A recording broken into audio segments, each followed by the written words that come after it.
JS. 네, 오늘은 삼성전자 우선주 두 번째 배당 통지서를 받아서 기와 관련된 내용을 알려드리고, 제가 왜 삼성전자 우를 이렇게 열심히 모으고 있고, 또 주식 공부는 어떻게 하고 있는지, 그리고 해외 주식에 대해서 한번 얘기를 해볼까 해요. 그래서 먼저 삼성전자 우선주 두 번째 배당 통지서 받았는데, 그 전에 먼저 제가 말씀드릴 게, 많은 분들이 궁금해하시는 게 삼성전자하고 삼성전자 우선주가 어떤 차이가 있냐, 그런 걸 많이 궁금해하시더라고요. 많이 뭐 인터넷에서 찾아보면 많이 나오긴 하는데, 이제 그런 것보다 제 유튜브로 보신 분들은 그냥 편하게 알시기 위해서 보는 거니까 제가 알려드리면, 가장 큰 차이는 의결권이에요. 그래서 그냥 삼성전자 주식은 의결권이란 게 있어서, 만약에 삼성전자에 뭔가 되게 중요한 선택 사항이 있을 때 의결권을 가진 삼성전자 주식을 가진 사람들이 그 안건을 결정을 할 수 있어요. 주식을 많이 갖고 있는 사람들이. 하지만 우선주는 그런 의결권이 없다는 거예요. 그래서 중요한 결정 사항이 있을 때 내가 아무리 우선주를 많이 들고 있어도 삼성전자의 그 전략 방향에 있어서 결정을 못 한다는 차이인 거죠. 다만 우선주를 사는 이유는 그냥 삼성전자 주식보다 이게 더 배당을 많이 줘요. 그래서 제가 생각했을 땐 일반인들이 솔직히 삼성전자 주식을 뭐 만주, 이만주 갖기가 힘들잖아요. 그래서 그럴 바에는 배당도 많이 받고 돈도 잘 버는 삼성전자로부터 배당도 받고 이렇게 장기 투자를 하는 게 옳다고 생각해서 저는 삼성전자 우선주를 계속 꾸준히 모으고 있어요. 이번에도 두 번째 통지서가 왔는데요. 보시면 아시겠지만 그동안에 제가 조금씩 모았어요. 많이는 못 샀고, 저 지난번에 120인가 130주였던 것 같은데 이제 171주. 그래서 지금 이번 주 수요일이죠. 11월 20일 날에 이렇게 65,534원 이 돈이 들어왔어요. 가장 저는 이제 배당을 받을 때 좋은 게 뭐냐면은, 이 배당을 받아서 저는 무조건 이 주식을 사요. 그래서 배당으로도 늘려나간다는 거죠. 주식 수를. 그래서 일단 제 1차 목표는 올해 안에 삼성전자 우선주는 200주를 모으는 게 목표고요. 계속해서 삼성전자 우선주는 이제 배당도 받아가면서 좀 모아가서 일단 1차 목표는 한 1000주 정도까지 모으는 게 제 목표예요. 그리고 뭐 나머지 주식들도 제가 많이 사고 있지만, 그런 것들은 제가 배당금 통지서가 나왔을 때 하나하나씩 제가 왜 샀는지 그런 점을 설명드리도록 할게요.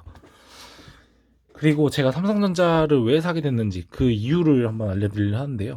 우선 저는 이제 지하철로 출퇴근을 많이 하다 보니까 사람들 이제 출퇴근 시간에 가만히 있는 것보다 사람들이 뭘 쓰는지 궁금해 하거든요.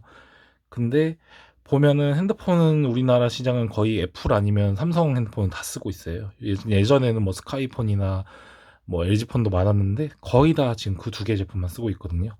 그리고 실제로 저도 이렇게 보시면은 갤럭시 S7 엣지를 구매해서 사용했었고, 지금 S10 플러스 이렇게 사용하고 있거든요.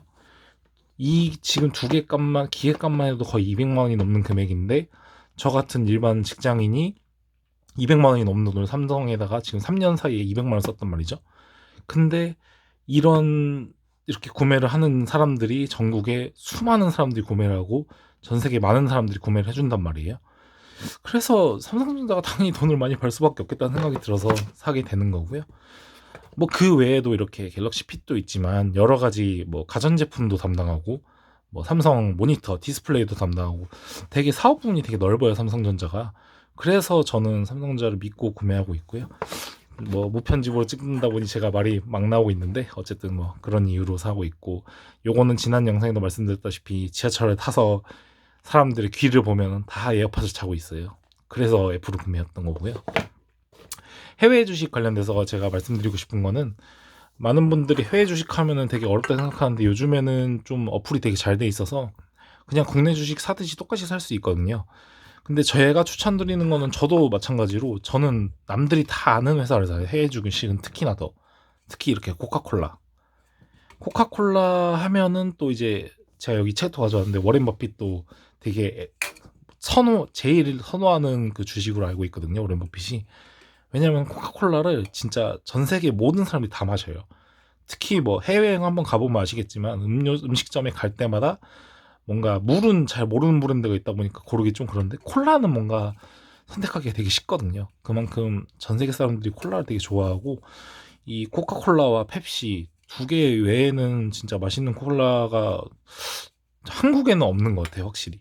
근데 다른 나라도 마찬가지로 이제 코카콜라, 펩시가 다 장악하고 있다 보니까 저는 이제 코카콜라, 펩시, 애플, 뭐가 있을까요? 또 스타벅스, 이런 식으로 다들 아는 주식들을 좀 구매를 하고 있어요. 대체적으로 모르는 주식보다 아는 주식 위주로 구매를 하고 있고요.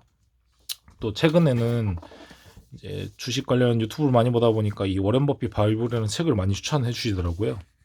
그래서 저도 지금 사서 읽고 있는데, 개인적으로 이제 주식에 관련된 그 내용도 있지만 좀 젊은 사람들이면은 좀 한 권쯤은 구매해서 읽어보기에 되게 좋을 것 같아요, 이 책이. 왜냐면은 이제 이게 주식 얘기뿐만 아니라 어떻게 보면 인생관이나 뭐 어떻게 살아가야 될지도 좀 알려준다, 그런 느낌이어가지고 괜찮고, 이 책은 조금 제가 봤을 때 초보자는 입문하기 어려운 것 같고, 제가 예전 영상에도 말씀드렸지만 그 존리 대표님의 그 왜 주식인가라는 책도 있는데요. 그 책은 좀 나온 지 오래돼서 좀 옛날 정보들이 많아서 좀 그렇고, 그 다음에 나온 책인 그 엄마 주식 사주세요라는 책이 있어요. 그 책은 한번 초보자분들 읽어보시면은 아무래도 다른 뭐 차트 분석하는 이런 책들보다는 제가 봤을 땐 가치가 있다고 생각하거든요. 그래서 꼭 이제 요즘에 뭐 사회생활 처음 시작하셔서 돈을 벌었는데 이제 은행 예적금이 아니라 주식 투자를 하고 싶다 하면은, 저는 그 존리 대표님의 엄마 주식 사주세요를 꼭 추천드리고 싶어요. 네, 이상으로 제가 왜 이렇게 선택했는지 그리고 왜 구매했는지를 설명드리는 영상을 찍었고요. 다음에 이제 계속 배당 통지서가 나오는 대로 제가 선택한 회사들에 대해서 한번 왜 선택했는지를 영상으로 남겨보도록 할게요. 네, 감사합니다.